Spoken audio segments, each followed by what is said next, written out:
સામાન્ય બાબતમાં યુવક પર જીવલેણ હુમલાની ઘટના। બાપુનગરમાં 137 છેલ્લા બસ સ્ટેન્ડ પાસેની ઘટના।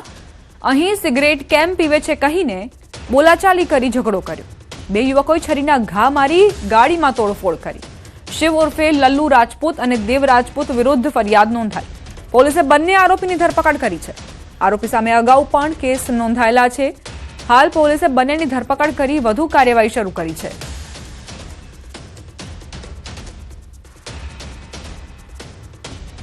અહીંયા સિગરેટ ઉભા કેમ પીવો છો એ બાબતે બબાલ કરી અને છરી વડે હુમલો કરેલો અને એ દરમિયાન દેવ રાજપૂતે રોહનને છાતીના ડાબા ભાગે અને જમણા પગના સાથળના ભાગે ઈજાઓ કરેલી તેમજ શિવકુમાર ઉર્ફે લલ્લુ છે એણે રવિને માથાના ભાગે છરીથી ઈજાઓ કરેલી છે, જીવલેણ હુમલો કરેલો છે અને આ બાબતે બાપુનગર પોલીસ સ્ટેશનમાં BNSની કલમ 109, 118(1), 115(2) વગેરે મુજબ ગુનો રજીસ્ટર કરવામાં આવ્યો છે।